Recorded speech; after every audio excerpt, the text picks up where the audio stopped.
Let's pause on that last statement.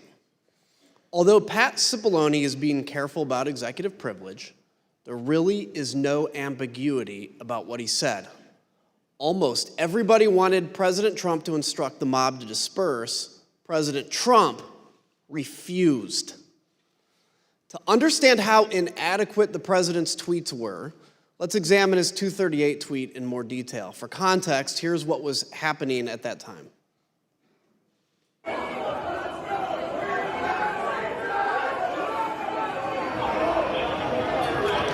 They broke the glass. Everybody stay down. Get down. Doors barricade. There's people flooded the hallways outside. We have no way out. We were just told that there has been tear gas in the rotunda, and we're being instructed to each of us get gas masks. We went from a peaceful protest, and this is a very dangerous situation right now, that there are, I'm being told, these protesters on the inside are around both chambers, and there is now tear gas inside the Capitol Rotunda. In fact, members locked in the House are being instructed to put on masks. Ms. Matthews, after President Trump's tweet about Vice President Pence, you told us you spoke to, immediately, you spoke to Kayleigh McEnany. What did you tell her, and where did she go afterwards? After the tweet about the vice president, I found Kayleigh and told her that I thought the president needed to immediately send out a tweet that condemned the violence that we were seeing, and that there needed to be a call to action to tell these people to leave the Capitol. And she agreed and walked over to the Oval dining room to find the president. We interviewed Ms. McEnany and others who were in the dining room with the president, urging him to put out a statement. Ms. Matthews, Ms. McEnany told us she came right back to the press office after meeting with the president about this particular tweet. What did she tell you about what happened in that dining room? When she got back, she told me that a tweet had been sent out, and I told her that I thought the tweet did not go far enough, that I thought there needed to be a call to action and he needed to condemn the violence. And we were in a room full of people, but people weren't paying attention, and so she looked directly at me and in a hushed tone shared with me that the president did not want to include any sort of mention of peace in that tweet, and that it took some convincing on their part, those who were in the room. And she said that there was a back and forth going over different phrases to find something that he was comfortable with.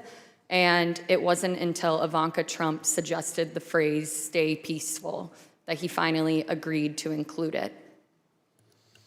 The president resisted writing "stay peaceful" in a tweet.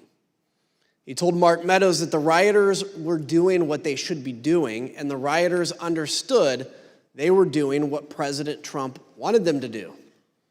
President Trump's message was heard clearly by Stop the Steal organizer Ali Alexander.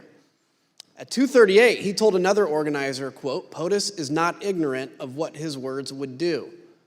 Rioters storming the Capitol also heard President Trump's message. In this video, you'll see surveillance footage from the rotunda that shows a group of Oath Keepers, including Jessica Watkins, who's been charged with seditious conspiracy. You'll hear her walkie-talkie communications with others as they share intelligence and communicate about President Trump's 238 tweet in real time. Again, we warn the audience that this clip also contains strong language. CNN just said that they evacuated all members of Congress into a safety room. There's no safe place in the United States for any of these motherfuckers right now, let me tell you. I hope they understand that we are not joking around.